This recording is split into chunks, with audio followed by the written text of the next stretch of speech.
Welcome back to Red Gym. Today we're talking about NAGGY shoulders. So if you're coming on the show later, you can rewind it.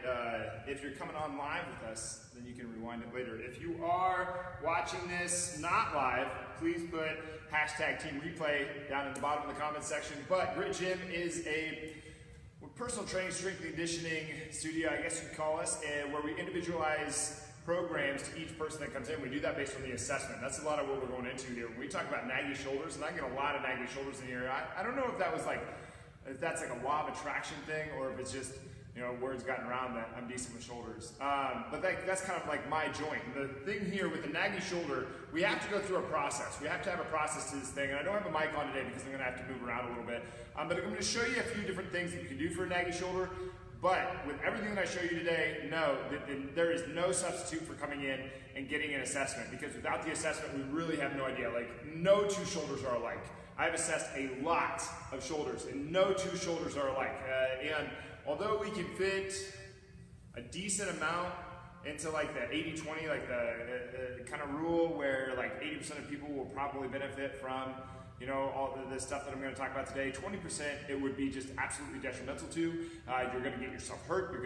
You're really going to damage the tissues that you're trying to help by doing those things. So for 20% of the population, like, that's high. It's a really high number. So if you are not getting the assessment, like, it's like you're asking for trouble. Get the assessment. Get the assessment. But the number one thing is not to do the assessment. I know that I just went on and on about the assessment, but the number one thing isn't the assessment. The number one thing is to actually remove the pain. First thing that we have to do is we have to remove the thing that is causing the pain. You gotta think, like, you have a scab inside of your body. It doesn't look like it because it's not on the outside where you can see it. But you have a scab going on, or just an outright tear of the tissue, and it's bleeding, or it's doing something, it's trying to heal, and every time that you go in and you do the thing that causes the pain, you rip open more of that tissue, you rip it more, and you rip it more, and you rip it more in the body. You have to you remove the thing that causes the pain, because you're giving the body a fighting chance to come back from it. You have to remove the pain first, okay? So number one thing is to remove the pain, and this is gonna seem kind of silly because during the assessment, which is the number two thing. Number two is to go and get an assessment. But we have to figure out how much internal rotation, how much external rotation. We have to figure out how much scapular upward rotation we have, how much elevation we have. Can you move your shoulder blades in and out? How do they move? What's the alignment of the clavicle? The clavicle should have kind of this upward slope like this. I see a lot of people that come into me with almost like a parallel or downward slope to the ground. It shouldn't be that way. It should kind of be not upwardly rotated. It kind of should be like an upward angle like that. You know, so we have to look at certain things in the assessment, and this is where I violate the rule number one of removing the thing. We have to do some provocative drills to figure out where the pain is. We do them in a safe manner so that, and this is not something you do at home, you do it in a safe manner so that you can find out. You know, you tap on it just to figure it out. You just scratch the surface of what could be happening so that you can get a better insight into what's going on, because you're looking for the symptom. The symptom tells you what's going on. An MRI and an X-ray cannot show you the symptom.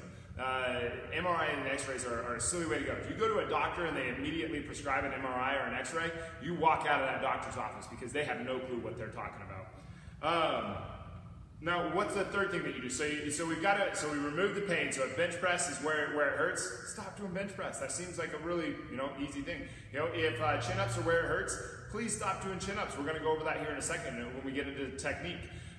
We have to, and then, so remove the thing that hurts, and then get an assessment. So we're going to figure out, so like I said, we're going to figure out how much internal rotation you have. Like, I don't have a great degree of internal rotation, all right? And I don't really want to sit here and explain all that of why people don't, but most people don't, because they grew up playing a sport like baseball where they let go of the ball a lot, so they typically don't have a lot of internal rotation, or most people do. Like I do about one assessment a year where someone will have adequate internal rotation. So we're probably going to be wanting to bump that up a little bit, depending on the person. Some of the other things, what about shoulder flexion? Can you keep your rib cage down, your neck packed, and bring that arm up into this position, pain-free from the front? It would look like this. Can you get to that position without pain? That tells us something. That tells us a little bit about the lat, tells us a little bit about the inner workings of the shoulder. Where is the pain in there? You know, if you held your arm out like this and I tapped it around, what would it do? If I put your arm behind your back and I had you go like that and reach your hand back and away, maybe it's better from this side, back and away, can you do that? Okay, we're doing that. That's a provocative drill. It elicits a little bit of pain, probably. If you're having a naggy shoulder, that's probably one that's going to not feel very good. Can you reach across your body and lift your arm up and down? Now we're literally, we're perpetuating an impingement. You're like if that's positive, you have an impingement in your shoulder. And what's happening there is you have all these structures that are kind of pointed out like this, and you got this bone right here that is sitting up inside, and it's got to articulate around in there, and it doesn't have enough space to, so it's just grinding against itself instead of having this nice relationship. So we got to figure out what's going on. Okay, number 2 is assessment. You have to figure out, is it pec minor stiffness? Is it serratus anterior weakness? Is it a dysfunction in a breathing pattern, which almost everybody? Is it total shoulder motion, like we were talking before? Is it the rotation of the shoulder blade or elevation of the shoulder blade, or both? It's almost always all 4 of those things. Really, usually it's all 4 of those things. All right, and then number 3. We have to get into stiffness, and then we have to get into, do we foam roll this thing? Do we stretch this thing? And why? I saw the other day that someone, anyway, I should probably stay away from that. But this idea that you should just stretch everything is absurd. You have to know the reason why you're going to stretch the thing. Like we talked about with the upper trap. Let's say somebody comes into me and their shoulder and their clavicle points down, right? And I ask them to raise their arms above their head, and they go like this, raise their arms up, and then they elevate up at the top. And I'm looking at that, and you got to ask yourself why did this happen? But that's a little bit of a chicken or the egg question. And then you have to say, well, should they, there's tons of tension up here in that person. I guarantee you, every person, I say that every once in a while, and I get proved wrong two weeks later. But almost every person will have tons of stiffness in their trap. Do we need to roll that with a stick? Do we need to stick a lacrosse ball or a mobility ball in there, or an ACCU mobility ball in there? Do we need to stick something like that in there? Well, maybe not. If you have this person that's already pointed down like that, this is already on so much stretch because it's being pulled down so hard that it's already doing everything it possibly can to lift that shoulder up. It's already on stretch. It already has so much tone. It's like the guy hanging on the edge of a mountain trying to hold his friend from, it's like the cliffhanger. It's already doing everything it possibly can to keep that shoulder up. So do we need to add more stretch to that and pull it down? Do these, put a ball in there? No, that would be the absolute worst thing that you could do, okay? That'd be the worst thing that you could do. What would be better is to get them on a prone wall slide and get that shoulder blade wrapping around and to get that thing to pull forward and around. That would be a lot better scenario than to further them into scapular depression that they don't need. Your body needs to be able to go to scapular depression, but most people do it pretty well. The body needs to be able to pull its shoulder blades together, but it usually does it pretty well. The body needs to be able to move the shoulder blade in every direction. So we have to figure out, is it stiff? Why? Do we need to roll it? Well, why would you roll it? Do you need to stretch it? Well, why would you stretch it?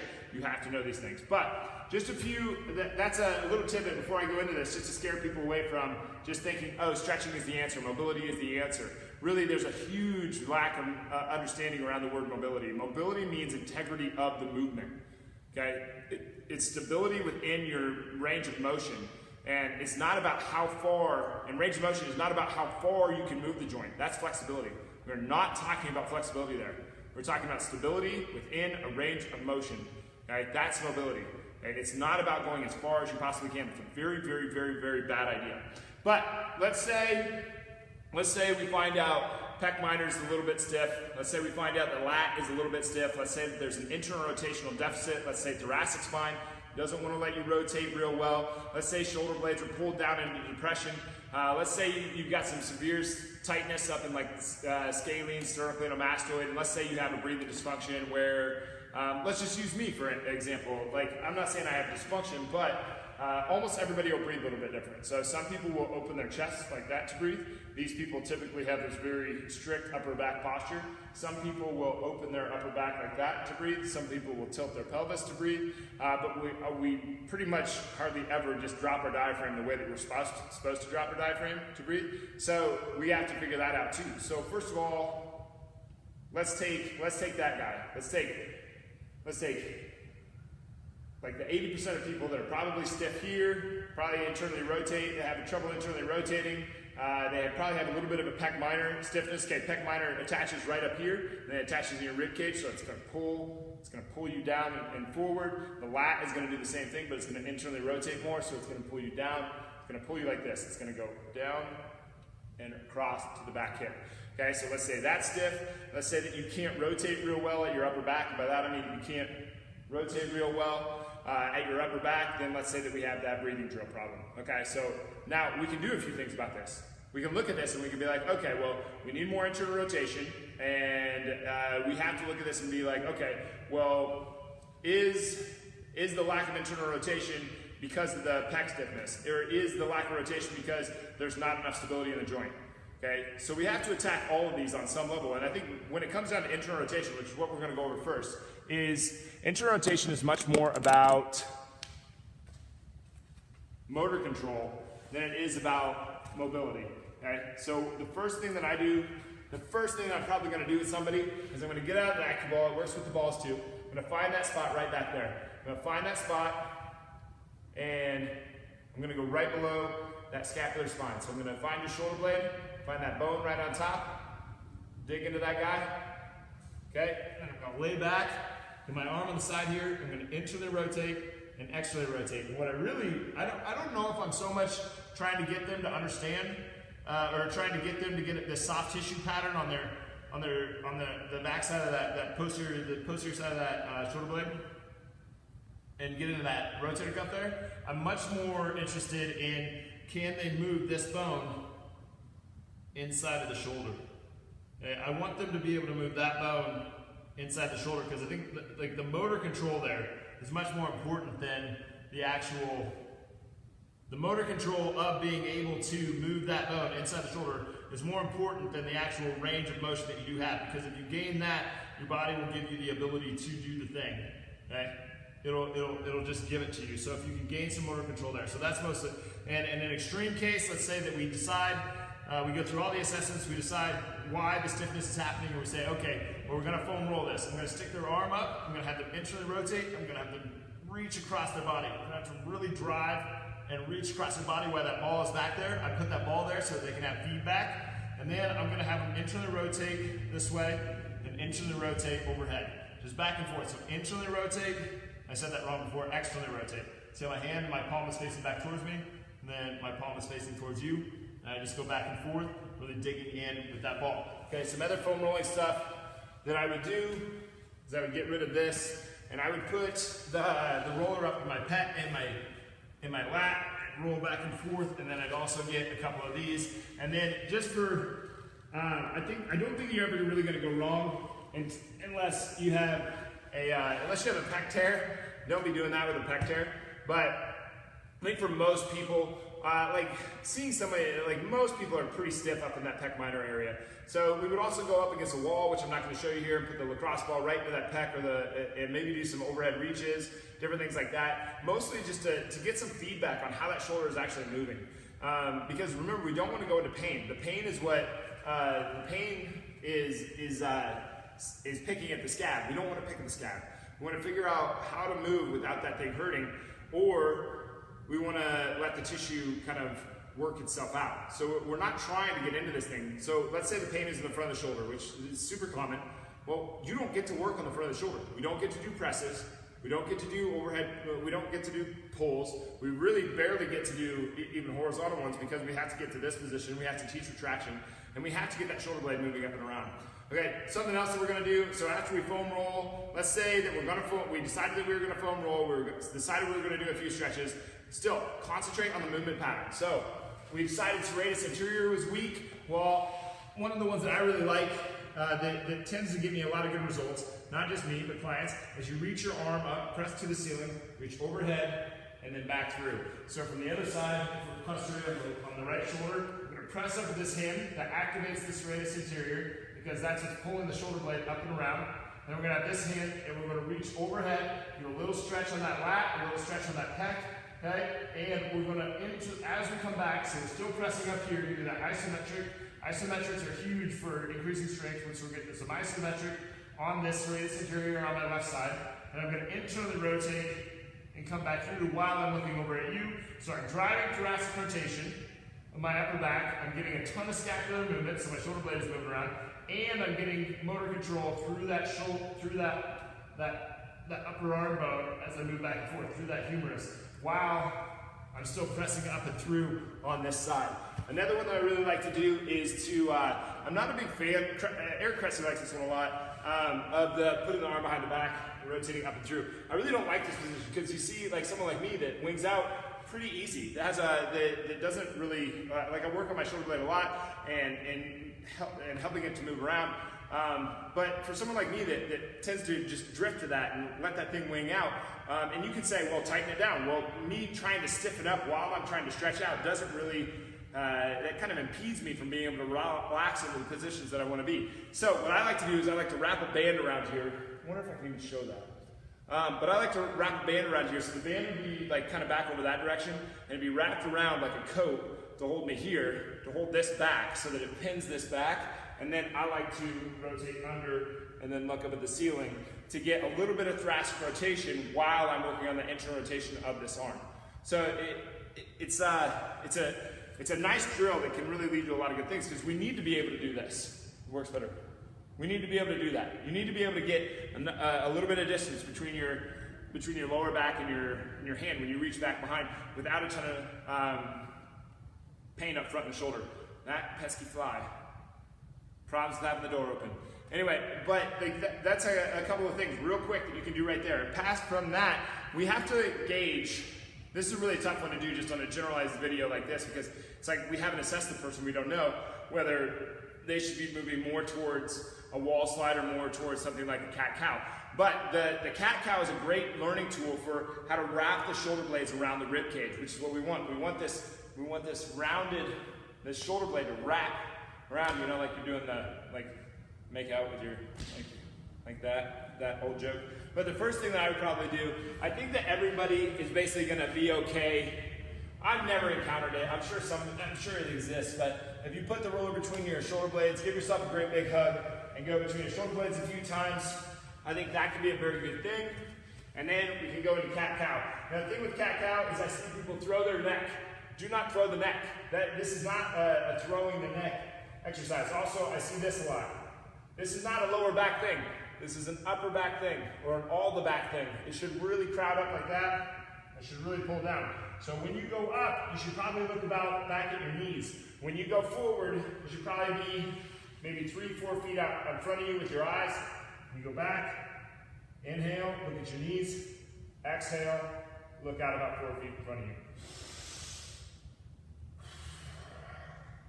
Back and forth like that. But I really like the cat-cow for the reason of wrapping the shoulder blades around the rib cage, which is what you want. That gets that serratus kind of clicking in, kind of going, kind of adding to the mix. So when you have a naggy shoulder, we have to get motor control down. By motor control, I'm talking about the like being able to control the motion in your arm, but also being able to control the motion of your arm, and also being able to control the motion of your arm. You have to have all of these in order to move. So that shoulder blade is really significant. Also is that thoracic spine's rotation, because like let's say I go back and I want to reach for something back behind me, right? Well, if I don't have this rotation in my upper back, I will not, I'll wrench my low back and then I'll wrench my shoulder in order to do it. That didn't look very good, right? But when I keep this position, rotate up the upper back, and let my shoulder blade come up, that looks a lot better. That's what we want. We want that nice shoulder motion. So that happens when you reach to the passenger side seat of your car. It happens when you reach overhead to grab something out of a cupboard, or something at work. I mean, it happens all the time that you're doing these little tiny movements, and it's not the strength training that is going to get you hurt. You do not accumulate that many reps while you're in the weight room. Not compared to what you do outside of the weight room. What you do outside the weight room, you accumulate lots and lots and lots and lots of reps. So it's different, I guess is what I'm saying. But if you have a naggy shoulder, one, remove all the things that are causing the pain. That is number one thing. You have to remove the things that are causing the pain. And I know that it's easy to be like, well, no shit, Adam. You'd be amazed how many, like I've done this, I've been doing this professionally since 2007. And I can't tell you how many times I've seen people tell me that it hurts when they bench press, and they still bench press on Monday, Wednesday, and Friday. It's like, well, you gotta stop bench pressing every 3 days, or 3 days a week. You got, and we need to change the program around. No, they still do it. Like, oh, I'll just work it out. It doesn't work like that. You have to stop the thing that's causing the pain. You are not just picking a scab at that point, you are causing an injury. All right, number two, we have to assess. We have to figure out, is it pec minor? Is it serratus? Is it because you've been cued to pull your shoulder blades down and together for way too often, which is a cue that I see way too often. We have to look at total shoulder motion, elevation of the shoulder blade, all these different things. I'm also looking at stiffness, and I'm saying, should we roll this, or should we stretch this, or should we leave it alone? Should we be working on stabilizing the adjacent joint? The ones that I showed you today were more about stabilizing the adjacent joint while getting the mobility that we want. Past that, we've got to look at, well, even within those, you have to figure out, like, why is this thing stiff in the first place? Why is your upper back, why is your upper trap so stiff? Well, it's not because that's where you carry, it's not only because that's where you carry all your stress. That is just a silly, just too easy of a thing to point at, too easy of a culprit. And it's usually not. There's usually other things involved there. That guy really is on my case. Anyway, that fly, he's wanting me. All right, so we have to take care of that. Past that, we have to figure out, we have to look at programming.